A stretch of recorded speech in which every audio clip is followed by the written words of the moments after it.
మహోన్నతుడు అయిన మా తండ్రి, పరిశుద్ధుడు అయిన మా ప్రభువా, మీకు వందనాలు స్తోత్రాలు చెల్లిస్తూ ఉన్నాం. మీ పరిశుద్ధాత్మ అభిషేకంతో మేమందరము నింపబడి మీ కొరకు సజీవ సాక్షులుగాను, మీ రాజ్య విస్తీరణ కొరకై ప్రయాసపడేవారముగాను, భూలోకంలో పరలోక జీవితాన్ని జీవించేవారముగాను, మేము అడుగుపెట్టు స్థలములలో మీ పరిశుద్ధాత్మ కార్యములు మా ద్వారా జరుగునట్లుగా మీ ద్వారా వాడబడే వారముగాను, మీతో సన్నిహిత సంబంధాన్ని కలిగి మీ హృదయాన్ని ఎరిగి మీ కొరకు నా మట్టుకైతే బ్రతుకుట క్రీస్తే, చావైతే లాభము అని మా శేష జీవితాన్ని జీవించుటకు మీరే కనికరించి సహాయము చేయండి. మరొక పర్యాయము మీ వాక్యాన్ని ధ్యానం చేసుకుంటూ ఉండగా మీరే మీ వాక్యము ద్వారా వినుచున్న మా అందరితో మాట్లాడి మమ్మల్ని బలపరచమని, ఈ వర్తమానం మా జీవితానికి ఒక నూతన అధ్యాయాన్ని తెరిచినట్లు, ఉజ్జీవాన్ని తీసుకొచ్చినట్లు సహాయము చేయమని మా రక్షకుడైన యేసుక్రీస్తు ఉన్నతమైన నామంలో ప్రార్థన చేస్తున్నాము తండ్రి. ఆమేన్.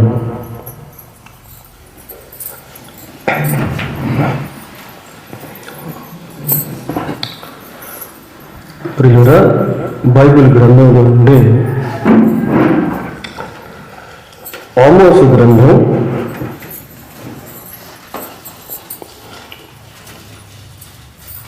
1వ అధ్యాయం 1వ వచనం.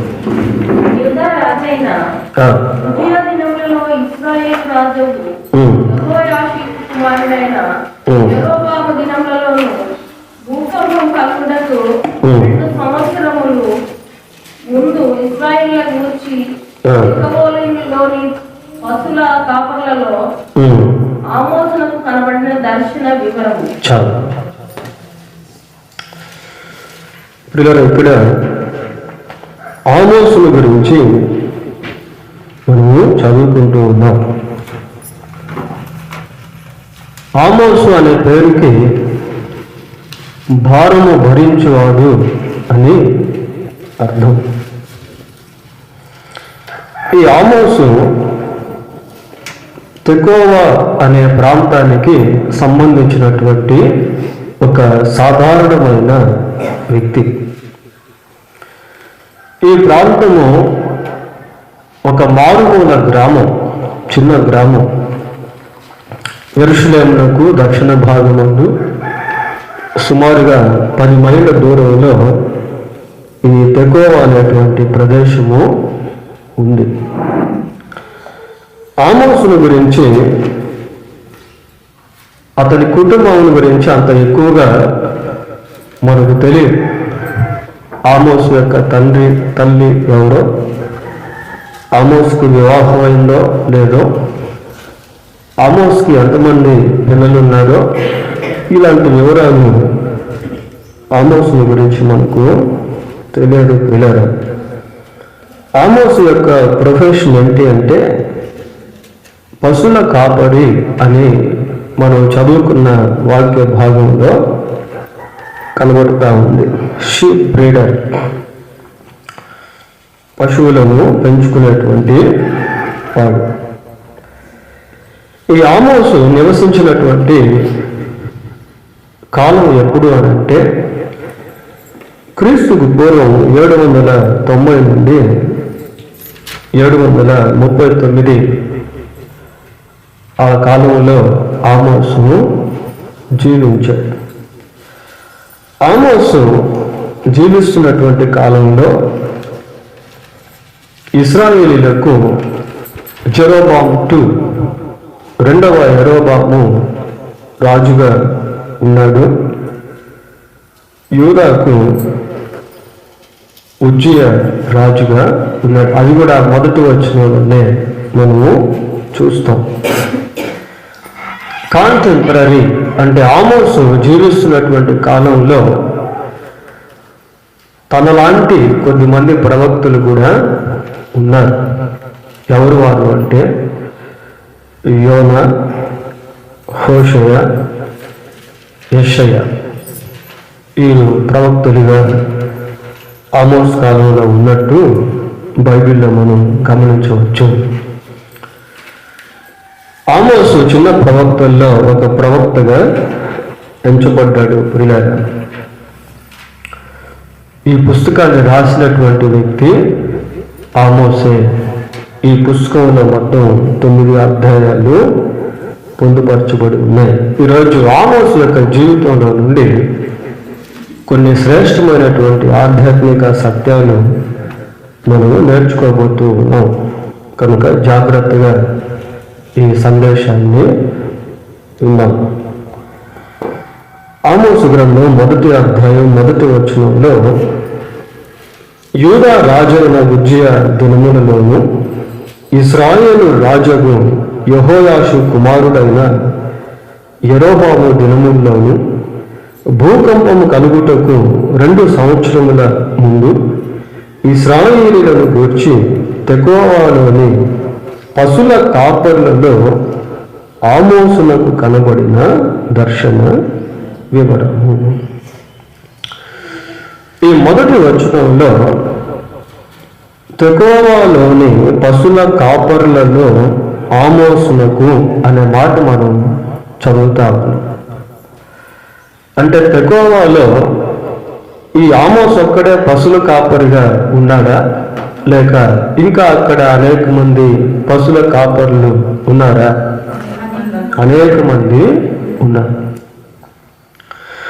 అనేక మంది ఉండగా ఆమోసునే దేవుడు ఎందుకు పిలుచుకున్నాడు?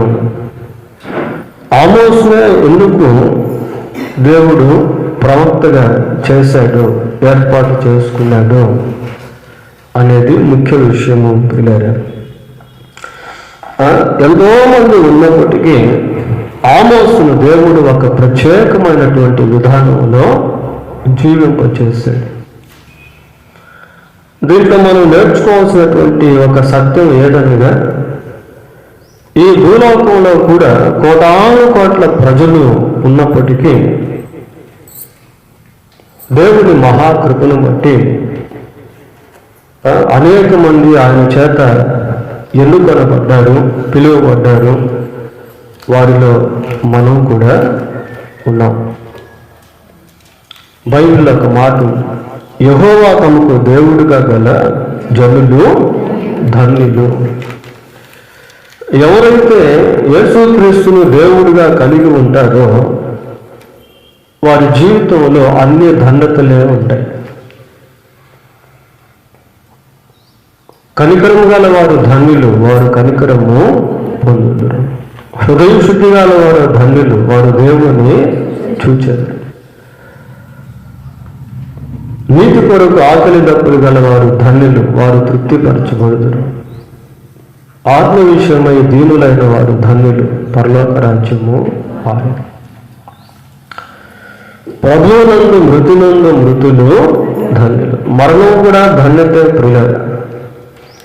ప్రభువునందు విశ్వాసం వచ్చినటువంటి వారి జీవితాల్లో కష్టాలు కూడా ధన్యతలే, శ్రమలు కూడా ధన్యతలే, ఆశీర్వాదాలు కూడా ధన్యతలే. క్రీస్తునందు విశ్వాసం వచ్చిన వ్యక్తి దేవుని చిత్తానుసారంగా శ్రమ అనుభవిస్తూ ఉన్నప్పుడు ఆ శ్రమ కూడా అతనికి ధన్యతగానే దేవుడు చేస్తాడు. యోసేపు తన జీవితంలో అనేక శ్రమలు గుండా వెళ్ళాడు. ఆ శ్రమలన్నీ కూడా దేవుడు మేలుకరంగా మార్చాడు. యోబు సైతాను చేత శోధించబడి చివరికి దేవుని చేత రెండంతలుగా ఆశీర్వదించబడ్డాడు. కనుక క్రీస్తునందు విశ్వాసం ఉంచిన ప్రతి వ్యక్తి ధన్యుడు. ప్రియులారా, ఈరోజు మనం దేవుని వాక్యం వింటూ ఉన్నాము అంటే అది మనకు చాలా ధన్యకరమైనటువంటి విషయం. కోటాను కోట్ల ప్రజలకు దేవుని వాక్యం ఈరోజు లేదు. మనకైతే దేవుడు ఆయన వాక్యాన్ని ఇచ్చాడు. 147వ కీర్తన 19వ వచనాన్ని చూడండి. ఆయన తన వాక్యమును యాకోబునకు తెలియజేసెను. తన వాక్యాన్ని యాకోబుకు తెలియజేశాడు.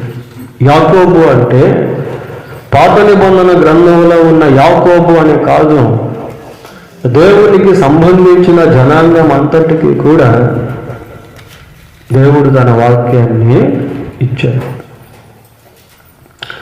ఈరోజు క్రీస్తునందు విశ్వాసం ఇచ్చినటువంటి సార్వత్రిక సంఘము దేవుని యొక్క ఔన్నత్యాన్ని చాటించే గొప్ప వజ్రములాగా ఉంది. ప్రియులారా, ఎఫెసీయులకు రాసిన పత్రిక 3వ అధ్యాయము, ఎఫెసీ పత్రిక 3వ అధ్యాయము 8వ వచనాన్ని చదువుతున్నాం. దేవుడు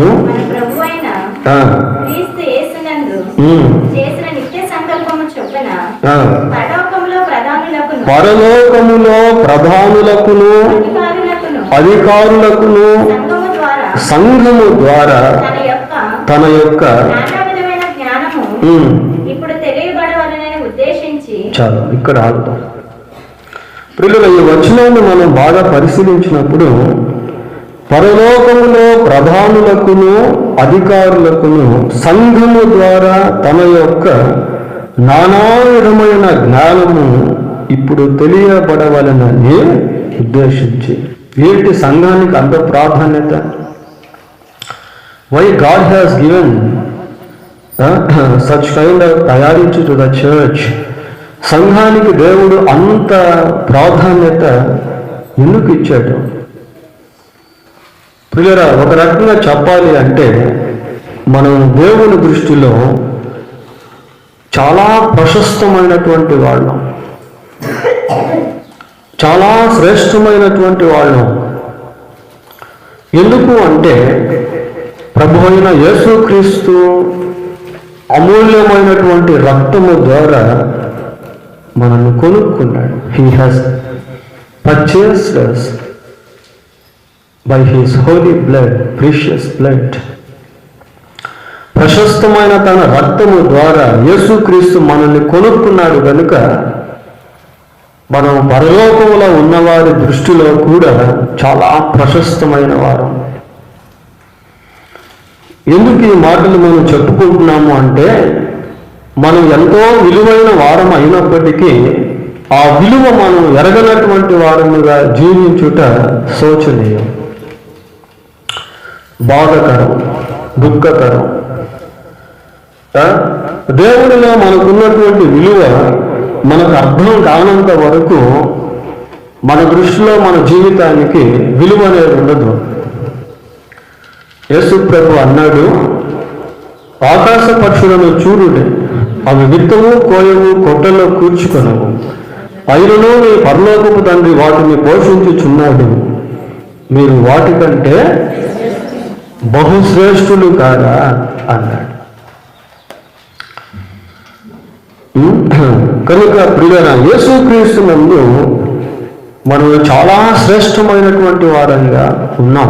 మత్తయి సువార్త 11వ అధ్యాయం, మత్తయి సువార్త 11వ అధ్యాయం 25వ వచనం.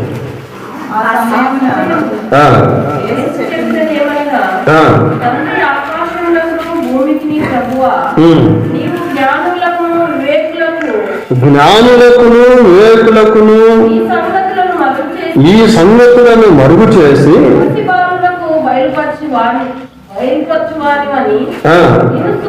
నిన్ను స్తుతించుచున్నాను. చాలు.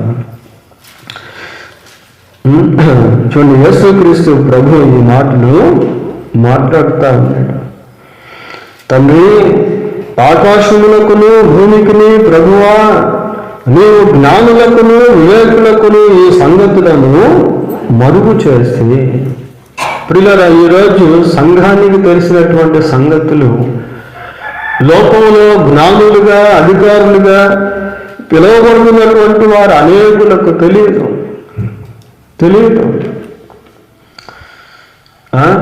తెలియదండి. అయితే దేవుడు ఏం చేశాడు అంటే వారికి వాటిని మరుగు చేసి పసిబాలులకు బయలుపరిచి ఉన్నాడు.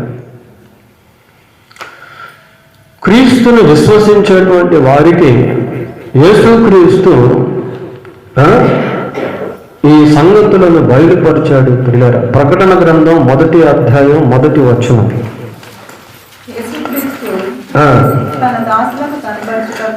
తన దాసులకు ఎవరు కనపరచాలట? యేసుక్రీస్తు. ప్రియులారా, దేవుడు ఆయనకు అనుగ్రహించిన ప్రత్యక్షత. ఈ ప్రకటన గ్రంథంలో ప్రపంచ భవిష్యత్తుని గురించి దేవుడు చాలా స్పష్టంగా రాయించాడు. ఈ ప్రకటన గ్రంథాన్ని మనం సరైన విధానంలో అర్థం చేసుకుంటే చాలా ధన్యత పొందుకలిగిన వారంగా ఉంటాం. చాలామందికి దేవుని భవిష్యత్తు జ్ఞానమును తెలియజేసేటువంటి వారంగా ఉండగలుగుతాం. యేసుక్రీస్తు తన దాసులకు కనపరచుటకు దేవుడు ఆయనకు అనుగ్రహించిన ప్రత్యక్షత. ఈరోజు ప్రపంచం ఏ దశలో వెళుతుందన్న సంగతి అజ్ఞానంగా ఉంది. ప్రియులారా,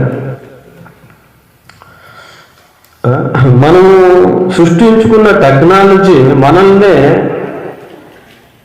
సంహరించేటువంటిదిగా మారే దినాల్లో మనం ఉన్నాం. ప్రపంచ భవిష్యత్తు గురించి మనుషులు people are in dilemma about the future things of the world. లోకంలో ఉన్న భవిష్యత్తుకి సంబంధించిన విషయాల్లో మనుషులు సందిగ్ధతలో ఉన్నారు.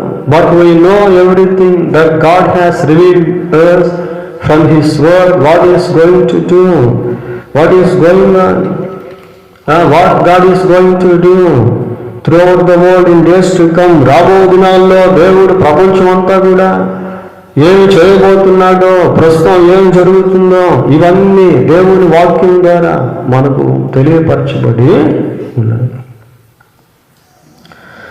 ఆమోసును దేవుడు ఇక్కడ పిలుస్తా ఉన్నాడు. ఇలా ఒక ప్రత్యక్షతను ఆమోసుకు దేవుడు ఇస్తా ఉన్నాడు. అదే ఆ మొదటి వచనంలో మనం చూస్తా ఉన్నాం. తర్వాత ఆమోసును గురించి ఆలోచన చేసినప్పుడు దేవుడు ఆమోసును పిలుచుకున్నాడు. తెకోవాలోని పశుల కాపరులలో ఆమోసుకు కనబడిన దర్శన వివరం. ఏ సమయంలో ఆమోసును పిలిచాడు అంటే చూడండి, 7వ అధ్యాయం 14వ వచనం చదవండి.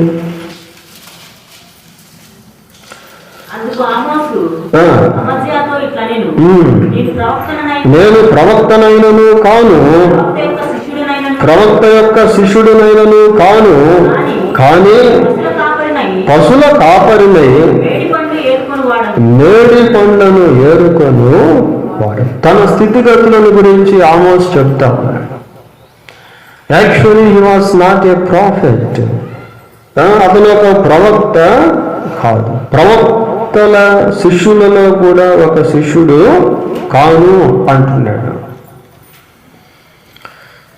ఆ రోజుల్లో ప్రవక్తలకి శిష్యులు అనబడే వాళ్ళు ఉండేవాళ్ళు. ఈ ప్రవక్తల తర్వాత వాళ్ళు ప్రవక్తలుగా పిలువబడేవాళ్ళు. ఏలియాకి ఎలీషా ఒక శిష్యుడిగా ఉండేవాడు. ఎలీషాకు గెహజీ ఒక శిష్యుడిగా ఉండేవాడు.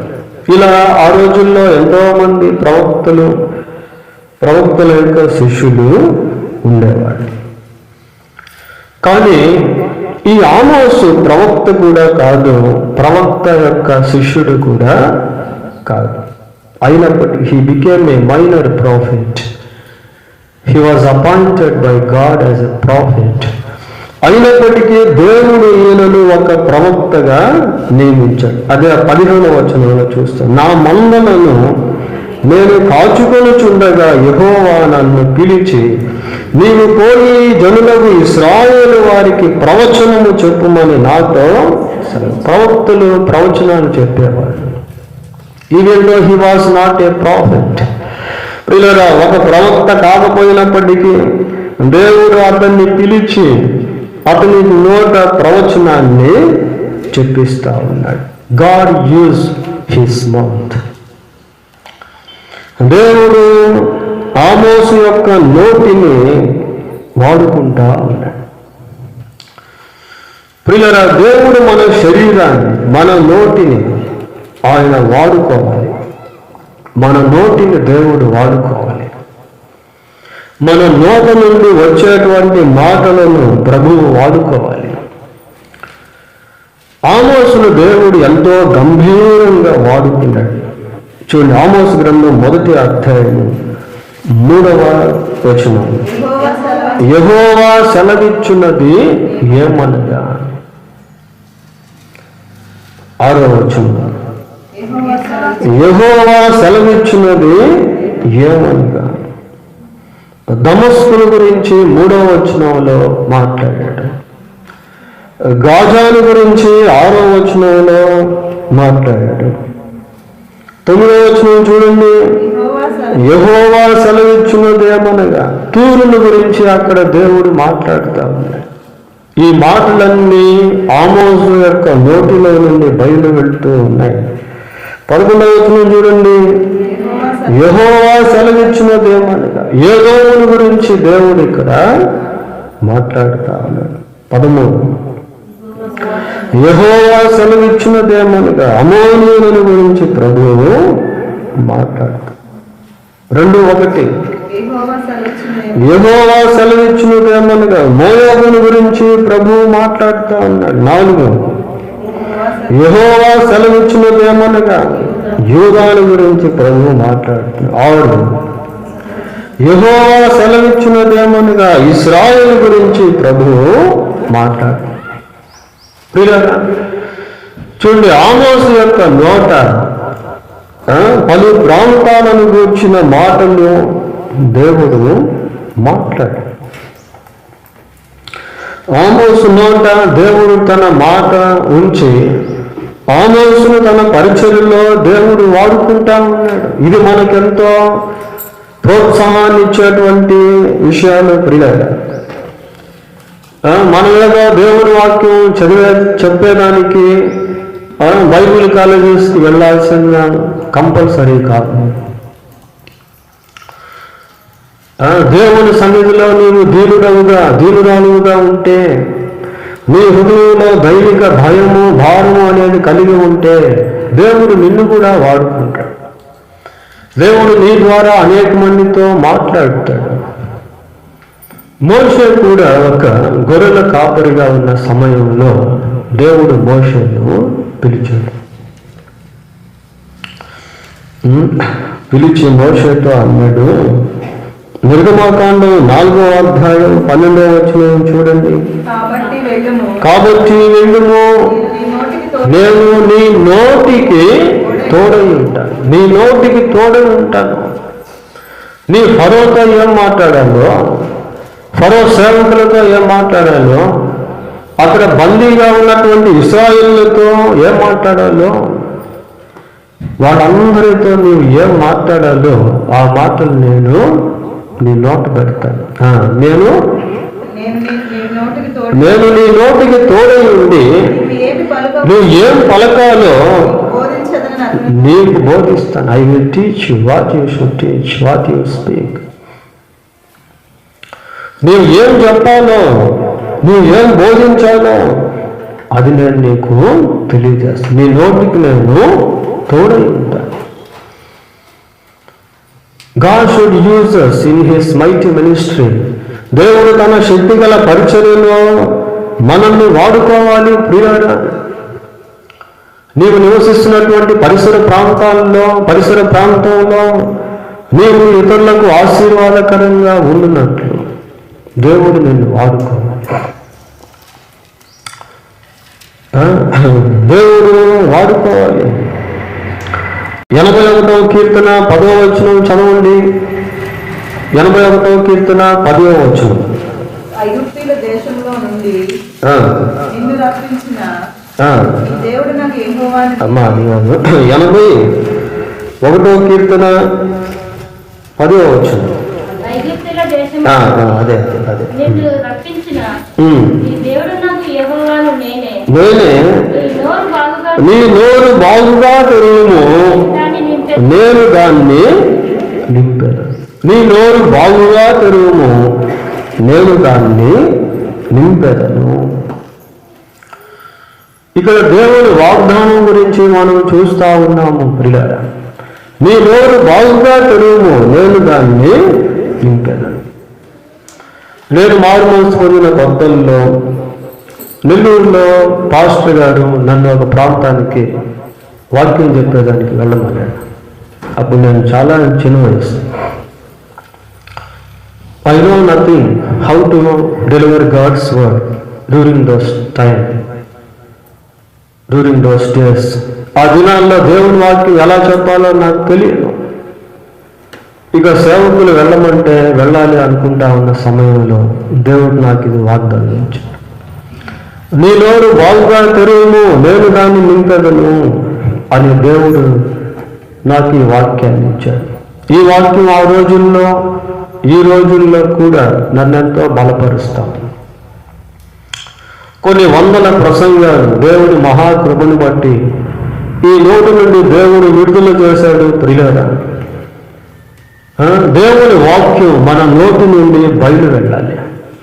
దేవుని వాక్యం మన నోటి నుండి బయలు వెళ్తూ ఉన్నప్పుడు ఆ బయలు వెళ్ళే వాక్యము ద్వారా అనేక మంది బలపరచబడతారు, అనేక మంది దీవించబడతారు, అనేక మంది మారు మనసు పొందుతారు, అనేక మంది స్వస్థపరచబడతారు, అనేక మంది ఆశీర్వదించబడతారు, అనేక కుటుంబాలు కట్టబడతాయి, అనేక మంది దేవుని భయంలోనికి వస్తారు.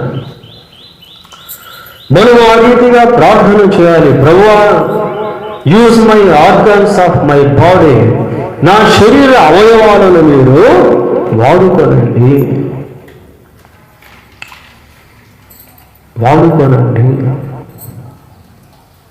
ఇర్మియా గ్రంథం మొదటి అధ్యాయం 9వ వచనం చూడండి. అప్పుడు యెహోవా చేయి చాపి నా నోరు ముట్టి ఇలాగ సెలవిచ్చెను, ఇదిగో నేను నీ నోట నా మాటలు ఉంచి ఉన్నాను, బెల్లగించుటకును, విరగొట్టుటకును, నశింపచేయుటకును, పడద్రోయుటకును, కట్టుటకును, నాటుటకును నేను ఈ దినమున జనముల మీదను రాజ్యముల మీదను నిన్ను నియమించి ఉన్నాను. ఇర్మియా బాలుడుగా ఉన్నటువంటి సమయంలో తల్లి గర్భములోనే దేవుడు ఇర్మియాను ఏర్పరచుకొని ఇర్మియాతో మాట్లాడుతూ ఉన్నాడు. ఇర్మియా అంటున్నాడు, ఏమంటున్నాడంటే, అయ్యో ప్రభువు యెహోవా చింతకించుము, నేను బాలుడనే అంటున్నాడు. మోషే కూడా అదే అన్నాడు, ప్రభువా నేను నోటి మాంద్యము గలవాడనే, ఇంకెవరినైనా పంపించు ప్రభువా అంటున్నాడు. ఇక్కడ ఇర్మియా కూడా అలాగే మాట్లాడుతూ ఉంటే ప్రభు అన్నాడు, మాట్లాడటకు నాకు శక్తి చాలదని నేను అనగా యెహోవా నాకు ఇలాగూ, నేను బాలుని అనవద్దు, నేను నిన్ను పంపువారి వద్దకు నీవు పోవలేను, నీకు ఆజ్ఞాపించిన సంగతులన్నీ చెప్పవాలి. పిల్లల్ని కూడా దేవుడు వాడుకుంటాడు, యవనస్తులను కూడా దేవుడు వాడుకుంటాడు. పిల్లల నోట ఆయన మాట పెట్టేటువంటి వాడు, యవనస్తుల నోట ఆయన మాట పెట్టేటువంటి వాడు. ఆయన అందరినీ వాడుకుంటాడు. 59వ అధ్యాయం యెషయా గ్రంథం 59:21 చూడండి. నీ మీద నిన్న ఆజ్ఞయు నేను నీ నోట నుంచిన మాటలను నీ నోట నుండి, నీ పిల్లల నోట నుండి, నీ పిల్లల పిల్లల నోట నుండి ఈ కాలము మొదలుకొని ఎల్లప్పుడూ తొలగిపోవు అని యెహోవా సెలవిచ్చుచున్నాడు. నేను నీ నోట నుంచిన మాటలను నీ నోట నుండి, నీ పిల్లల నోట నుండి, నీ పిల్లల పిల్లల నోట నుండి, బై జనరేషన్ పిల్లలను కూడా దేవుడు తన పరిచర్యలో వాడుకుంటాడు. సమూయేలును దేవుడు వాడుకున్నాడు. దావీదు యవన కాలంలో ఉన్నప్పుడు దావీదును దేవుడు వాడుకున్నాడు. కనుక తల్లిదండ్రులైనటువంటి వారు వారికి ఉన్నటువంటి పిల్లల కొరకు ఎంతో ప్రార్థన చేయాలి. ప్రభువా, ఇదిగో నా కుమారుడు, ఇదిగో నా కుమార్తె, వీరిని మీ పరిచర్యలో వాడుకోండి, వీరు మీ మాటలు పలికేవారిగా చేయండి. ఇదిగో ఈ సినిమా పాటలు పాడకుండా, ఈ బూతు మాటలు మాట్లాడకుండా, ఈ చెడు సంబంధమైన మాటలు మీరు నోట రాకుండా చేయండి ప్రభువా, వీరి నోటికి కాపు పెట్టండి ప్రభువా అని ప్రార్థన చేయాలి. లేకుంటే పిల్లల యొక్క జీవితాల్లో సైతాను ఎంతో తీవ్రంగా పనిచేస్తాడు. వారికి చెడు సంబంధమైన వాటిని చూపించి వారి చేత ఆకర్షింపజేస్తాడు. చెడు సంబంధమైన స్నేహాలు చేయించి వారి యొక్క హృదయాన్ని కరెక్ట్ చేసేస్తాడు, పాడు చేసేస్తాడు. కనుక తల్లిదండ్రులైనటువంటి వాళ్ళు పిల్లల కొరకు ఎంతో ప్రార్థన చేయాలి. మోషే అంత గొప్ప నాయక నేతృత్వాన్ని కలిగి ఉండటంలో మొదటిది దేవుని కృప, రెండవది తల్లిదండ్రుల యొక్క కాపుదల, తల్లిదండ్రుల యొక్క పెంపకము, తల్లిదండ్రుల యొక్క ప్రార్థన.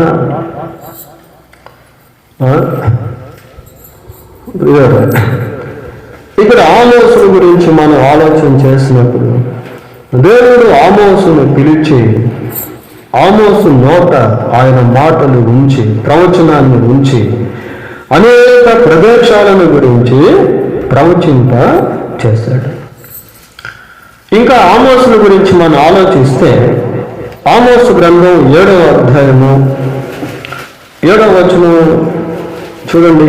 మరియు యెహోవా తాను వట్టపు గుండు చేత పట్టుకొని గుండు పెట్టి సంఖ్యలో కట్టబడిన ఒక గోడ మీద నిలవబడి ఇట్లు దర్శన రీతిగా నాకు కనపరిచెను.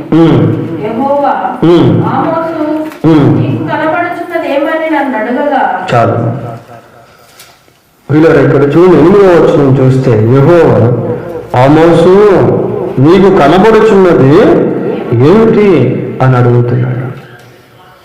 యెహోవా ఆమోసుతో మాట్లాడుతూ నీకు కనబడుచున్నది ఏమిటి అంటున్నాడు. 8వ అధ్యాయం 1వ వచనం. మరియు ప్రభు అయిన యెహోవా దర్శన రీతిగా వేసవి కాలపు పండ్లగంప ఒకటి నాకు కనపరిచి, ఆమోసు, నీకు కనబడుచున్నది ఏమిటి? దీన్ని ఏమంటారంటే brother, intimate relationship between God and the prophet Amos. ఆమోస్కి దేవునికి మధ్య ఉన్నటువంటి అన్యోన్య సహవాసం చూడండి. అసలు ఆ పదజాలం ఎలాగుందో. దేవుడు ఒక దర్శనాన్ని అతని ముందు పెట్టి ఆమోసు అని పిలుస్తా ఉన్నాడు. నీకేం కనబడుతూ ఉంది అంటున్నాడు. యెహెజ్కేలుకు కూడా దేవుడు అలాగే చేసేవాడు. యెహెజ్కేలుకు కూడా అనేక దర్శనాలను ఇచ్చి యెహెజ్కేలుతో మాట్లాడి చూపించేవాడు. ప్రియులారా, మనం దేవునితో ఎప్పుడైతే ఒక సన్నిహిత సంబంధాన్ని కలిగి ఉంటామో అక్కడ దేవునికి మనకి మధ్య ఒక మంచి ఫెలోషిప్ అనేది ఏర్పడుతుంది, ఒక మంచి సహవాసం అనేటువంటిది ఏర్పడుతుంది. ఆ సహవాసంలో మనం దేవుని యొక్క స్వరాన్ని వినేటువంటి వారంగా ఉంటాం. ఇక్కడ ఆమోసు అని అంటున్నాడు అంటే అది వేరే వాళ్ళకి వర్తించేది కాదది, అది వేరే వాళ్ళకి వర్తించేది కాదది. పర్టికులర్గా పేరు పెట్టి పిలుస్తున్నాడు అంటే ఆమోసుతోనే దేవుడు మాట్లాడుతా ఉన్నాడు. కాంగ్రిగేషన్లో దేవుడు మాట్లాడుతాడు, కాంగ్రిగేషన్లో నీతో ప్రత్యేకంగా దేవుడు మాట్లాడుతాడు. అది ఇంపార్టెంట్. 1000 మందిలో నువ్వు ఉన్నావనుకో, నీతో దేవుడు మాట్లాడాలి.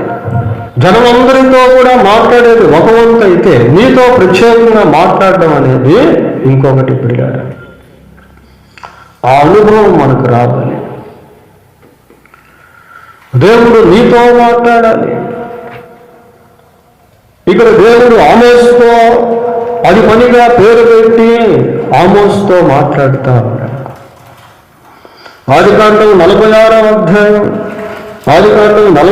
అధ్యాయం 2-3 వచనాలు చూడండి. అప్పుడు రాత్రి దర్శనముల యందు దేవుడు యాకోబు యాకోబు అంటున్నాడు. రాత్రి దర్శనముల యందు దేవుడు మాట్లాడుతూ యాకోబు యాకోబు అంటున్నాడు. అందుకు అతడు ఏమంటున్నాడు? చిత్తము ప్రభ. Intimate relationship between God and Jacob. దేవునికి యాకోబుకు మధ్య ఒక సన్నిహిత సంబంధం అనేది ఉంది. సమూయేలు చిత్తము ప్రభువా నేను ఉన్నాను.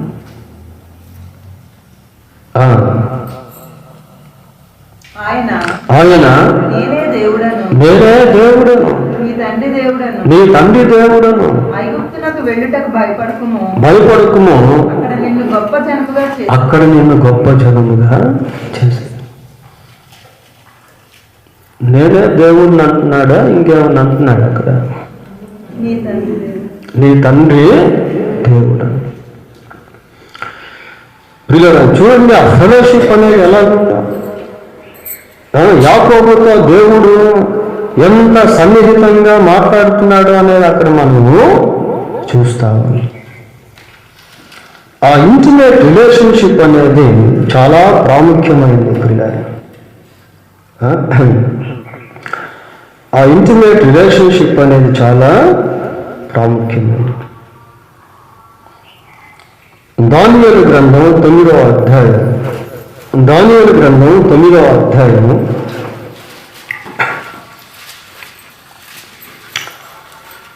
22వ వచనాన్ని చదువుకున్నాం.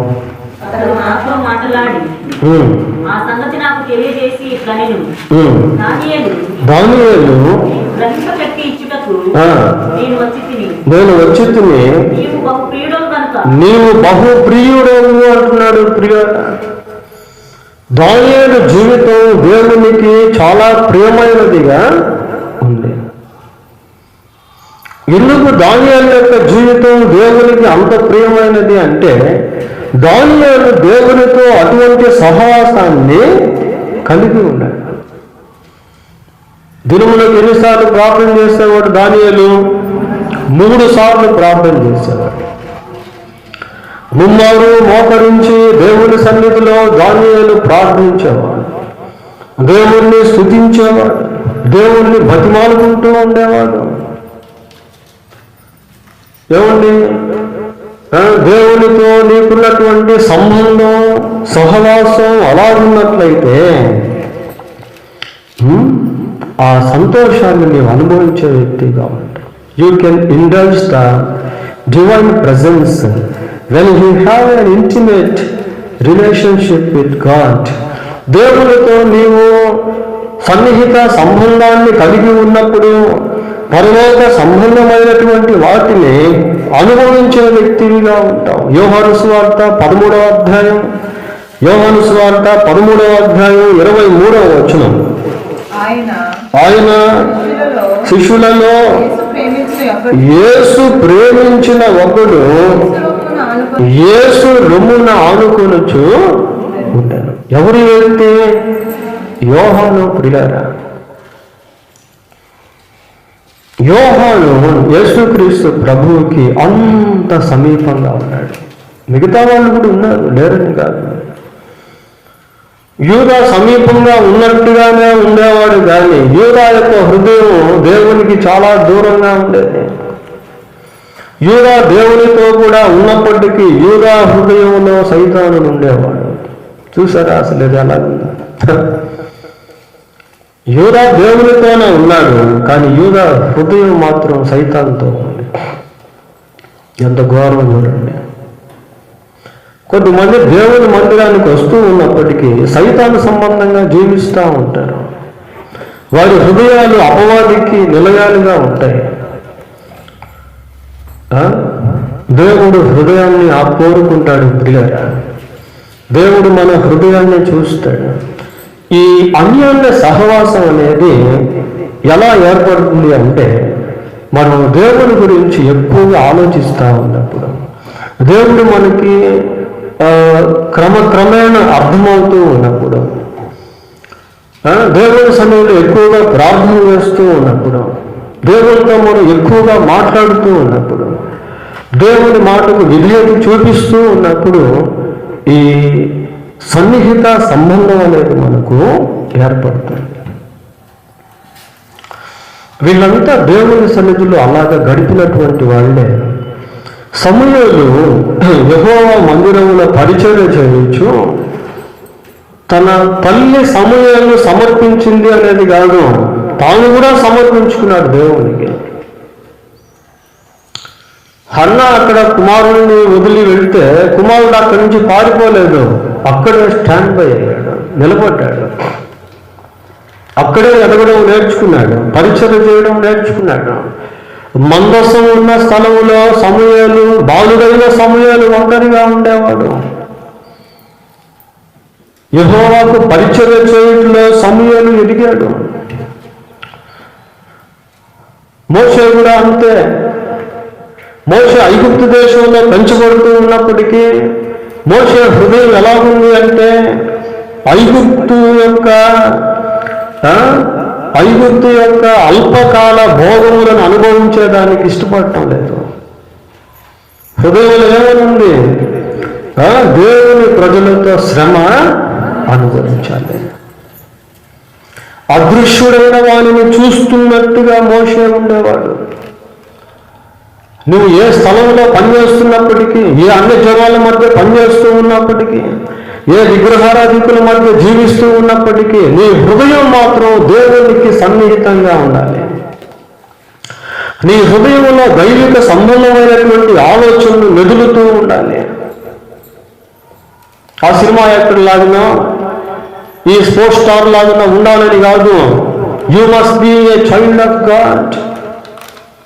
నీవు దేవుని కుమారుడిగా, దేవుని కుమార్తెగా ఉండాలి. దేవునితో సన్నిహిత సంబంధాన్ని నీవు ఎప్పుడైతే కలిగి ఉంటావో దేవుడు నీతో ప్రత్యేకంగా మాట్లాడతాడు. దేవుడు ప్రత్యేకంగా నిన్ను దర్శిస్తాడు. ప్రత్యేకంగా దేవుడు నిన్ను వాడుకుంటాడు. డెవలప్మెంట్ ఇన్ మెచ్యూరిటీ,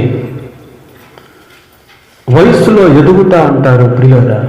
ఆధ్యాత్మిక వయస్సులో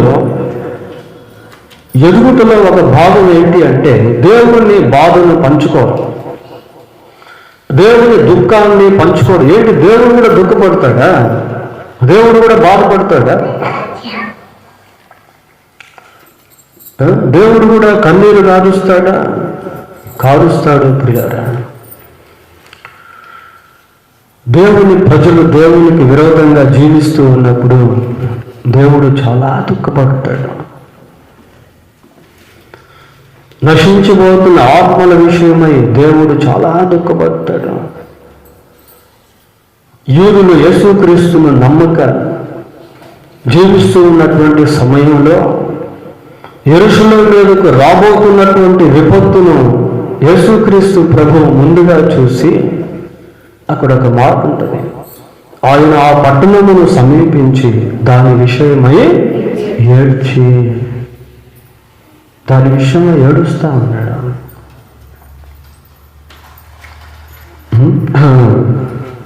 యెషయా గ్రంథం 1వ అధ్యాయం 2వ వచనం చదవండి. యెషయా గ్రంథం 1వ అధ్యాయం. ఆకాశమా ఆలకించుము, భూమి చెయ్యొద్దుము, నేను పిల్లలను పెంచి గొప్పవారినిగా చేసి తిని వారు నా మీద తిరగబడ్డారు. దేవుడు ఆకాశంతో భూమితో వాపోతూ ఉన్నాడు, తన బాధను వ్యక్తపరుస్తూ ఉన్నాడు. ఆకాశమా ఆలకించు, భూమి చెవి, నేను నా పిల్లల్ని పెంచి గొప్పవారిగా చేశాను, కానీ వాళ్ళు నా మీదే తిరగబడ్డారు. దేవుని ప్రజలు దేవునిపై తిరుగుబాటు చేస్తే దేవుడు చాలా దుఃఖపడతాడు, బాధపడతాడు. దేవుని ప్రజలు హింసించబడుతూ ఉంటే అప్పుడు కూడా దేవుడు బాధపడతాడు. సౌలా సౌలా, నీవు నన్నేలా హింసించుచున్నావు. సంఘాన్ని ఎవరైనా హింసిస్తూ ఉంటే అప్పుడు దేవుడు బాధపడతాడు. తన ద్వారా సృష్టింపబడినటువంటి కోటాను కోట్ల ప్రజలు దేవుణ్ణి ఎరగక నిత్యనాశనానికి గురై ఉంటే వారిని చూస్తూ కూడా ప్రభువు దుఃఖపడతాడు. అయ్యో, వీరి కోసం కూడా నేను సిలువలో రక్తం చిందించాలి, వీరికి కూడా సువార్త ప్రకటించబడిందే, అయినా వీళ్ళు నన్ను నమ్మకుండా నా ఇంట్లో విశ్వాసం ఉంచకుండా చనిపోతున్నారే, వీరి ఆత్మలు నిత్య నరకానికి వెళ్ళిపోతున్నాయే అని దేవుడు దుఃఖపడతాడు. పిల్లరా, అంతకుముందు ఒక పాట రాశాడు, నా పేరే తెలియని ప్రజలు ఎందరో ఉండగా. కనుక పిల్లరా, we must share the burden of God. దేవుని యొక్క భారాన్ని పంచుకునే వారంగా ఉండాలి. కొరింథీయులకు రాసిన మొదటి పత్రిక 9వ అధ్యాయం 66వ వచనం 16వ వచనం చూడండి. 9:16. నేను సువార్తను ప్రకటించుచున్నాను, సువార్తను ప్రకటింపవలసిన భారము నా మీద మోపబడి, భారం మోపబడింది నా మీద. నేను సువార్త ప్రకటించాలి. ఏదో ఒక విధంగా సువార్త ప్రకటించడం. పిల్లరా, యెషయా అంటున్నాడు, ప్రభువు అంటున్నాడు, నేను ఎవరిని పంపేదను, మా నిమిత్తము ఎవరు పోవాలి? ఎవరు వెళ్తారు మా పక్షమన్నా? నేను ఎవరిని పంపాలి?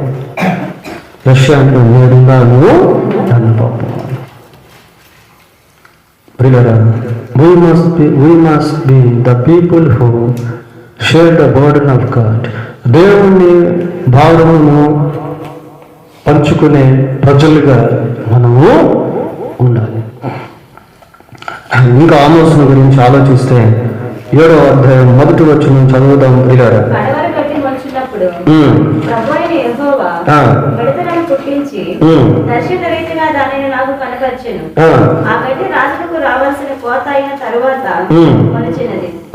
నేలను మొలిచిన పచ్చిక అంతయు ఆ మిడతలు తినివేసినప్పుడు ప్రభువైన యెహోవా నీవు దయచేసి క్షమించుము, కొద్ది జనము గల వాడు అతడు ఎలాగ నిలుచును అని నేను మనవి చేయగా యెహోవా పశ్చాత్తాపడి అది జరగదని సెలవించింది.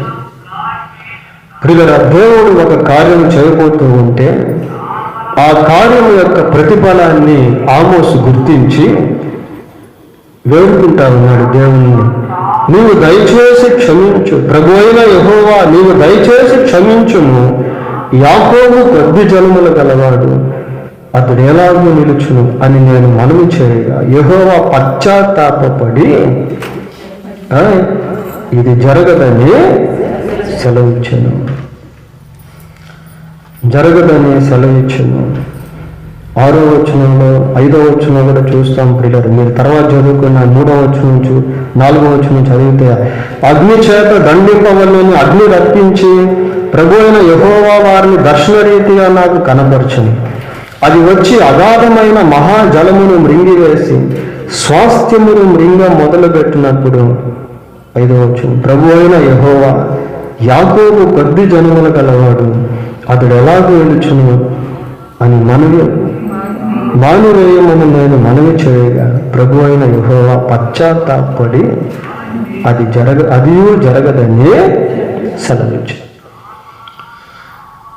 దర్శనంలో చూస్తున్న విపత్తులను గురించి ఆమోసు దేవుని సన్నిధిలో మొరపెడుతూ ఉంటే దేవుడు పశ్చాత్తాపుడై అది జరగలేకుండా ఆపేస్తా ఉన్నాడు. ప్రియులారా, అంటే ఆమోసు ఇక్కడ దేవునికి ఇశ్రాయేలుకి మధ్య ఒక మధ్యవర్తిగా నిలబడుతూ ఉన్నాడు. ఈ రోల్ కూడా చాలా ఇంపార్టెంట్. ప్రస్తుత దినాల్లో దేవునికి ప్రజలకు మధ్య మధ్యవర్తులు కావాలి. ప్రజల పక్షముందు దేవుని సన్నిధిలో వేడుకునేటువంటి వాళ్ళు కావాలి. ఎందుకంటే మనకు దేవుడు తన వాక్యాన్ని ఇస్తా ఉన్నాడు. వాక్యాన్ని బట్టి ప్రపంచంలో ఏం జరగబోతుందో అన్న విషయాలు మనకు తెలుసు.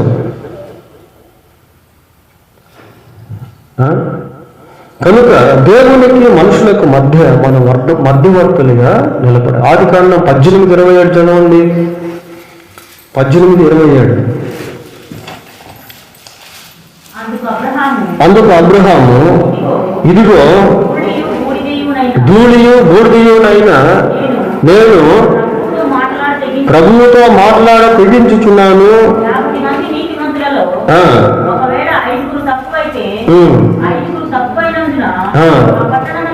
ఆ పట్టణం అంతయు నాశనము చేస్తాను.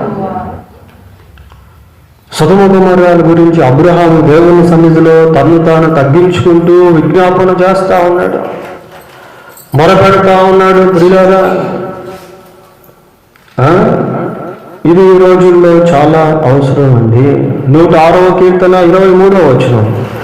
106వ కీర్తన 23వ వచనం. అప్పుడు ఆయన నేను వారిని నశింప చేసేదనని అనెను. అయితే ఆయన వారిని నశింప చేయకుండాటకై ఆయన ఏర్పరచుకున్న మోషే ఆయన సన్నిధిని నిలిచి అడ్డుపడతా ఉన్నాడు. ఇశ్రాయేలు మీదకు దేవుని ఉగ్రత వస్తా ఉంది, కోపం బయలుదేరింది. అటువంటి సమయంలో మోషే ఇశ్రాయేలు పట్ల దేవుని సన్నిధిలో అడ్డుపడతా ఉన్నాడు. ప్రియులారా, ప్రభువా వారిని క్షమించిన ఆయన ఏదో తెలియక చేశారు, వారిని నాశనం చేయొద్దు ప్రభువా, అందుకైతే నా పేరుని జీవగ్రంథంలో వచ్చి తుడిచేసి వారిని కాపాడు ప్రభువా అని అడ్డుపడుతూ ఉన్నాడు. పిల్లరా, ఈ అడ్డుపడేటువంటి స్థితి కూడా దేవుళ్ళ ఎదిగిన అనుభవానికి తీసుకొస్తుంది. ఇక్కడ ఆమోసు అలాగ దేవుని సన్నిధిలో విజ్ఞాపన చేస్తా ఉన్నాడు. ఇంకా అనేక దర్శనాలు ఆమోస్కి ఇవ్వబడ్డాయి. 7:7, 8, 2, 9, 1లో ఆ దర్శనాలు మనం చూస్తాం. తర్వాత 7వ అధ్యాయం 10, 13 వచనాలు కొంత చరిత్ర అనేది అక్కడ మనకు కనబడుతుంది. తర్వాత ఇంకా అనేక ప్రవచనాలు ఆమోస్ ద్వారా తెలియపరచబడ్డాయి. 8, 9లో సూర్యుడు అదృశ్యుడగుతానేటువంటి ఒక ప్రవచనం మనం చూస్తాం. అది దేవుడి యొక్క కార్యానికి సంబంధించింది. దానికి లూకా 23:42లో యేసుక్రీస్తు సిలువబడిన సమయంలో సూర్యుడు అదృశ్యుడు అవుట అనేది మనకు కనబడుతుంది. ఇంకా అనేక ప్రవచనాలు ఈ గ్రంథంలో చెప్పడం జరిగింది. తర్వాత 9వ అధ్యాయానికి వస్తే అక్కడ ఇశ్రాయేలుకి పురోగాభివృద్ధిని దేవుడు మళ్ళీ ఇచ్చినట్టుగా మనము చూస్తాం. ప్రియులారా, దేవుడు తన వాక్యాన్ని దీవించుగాక. ప్రార్థన చేసుకుందాం. ప్రార్థన.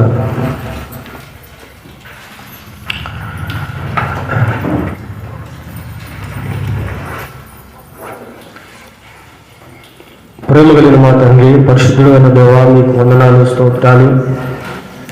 ఈరోజు ఆమోస్ జీవితంలో నుండి కొన్ని విషయాలు మేము ధ్యానం చేశాం.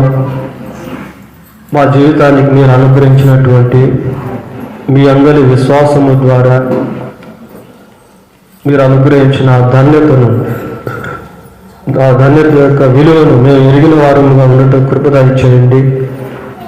మేము ఎన్నికలైన వారం అయినప్పటికీ మా జీవితాల్లో మీరు మీ అమూల్యమైన రక్తము ద్వారా కొని మీ యందు మమ్మల్ని శ్రేష్ఠులుగా చేసినందుకై మీకు స్తోత్రాలు. మీ యందు మాకున్న ప్రతి ఆశీర్వాదాన్ని మేము పొందుకునే వారముగా ఉండటకు సహాయం చేయండి. మా శరీర అవయవాలు ప్రభా మీరు వాడుకునేటువంటి విధంగా మునున్నట్లు రోమాపత్రిక 12 మొదటి వచనం కూడా మా పట్ల దయతో నెరవేర్చమని ప్రార్థిస్తూ ఉన్నాం. మీ భారాన్ని పంచుకునేటువంటి వారముగాను, మీతో సన్నిహిత సంబంధాన్ని కలిగి జీవించేవారముగాను, నశించిపోతున్నటువంటి వారికి మీకు మధ్య మేము మధ్యవర్తులుగా నిలబడుటకును, విజ్ఞాపన చేసేవారముగా ఉండుటకును, నశించిపోతున్న వారి పక్షమందు మీ సన్నిధిలో విజ్ఞాపన చేసేవారముగా ఉండుటకు మాకు సహాయం చేయండి. మీరే కనికరించి కృప చూపించమని మా ప్రభు అయిన యేసుక్రీస్తు పరిశుద్ధమైన నామములో ప్రార్థన చేస్తున్నాము తండ్రి. ఆమేన్.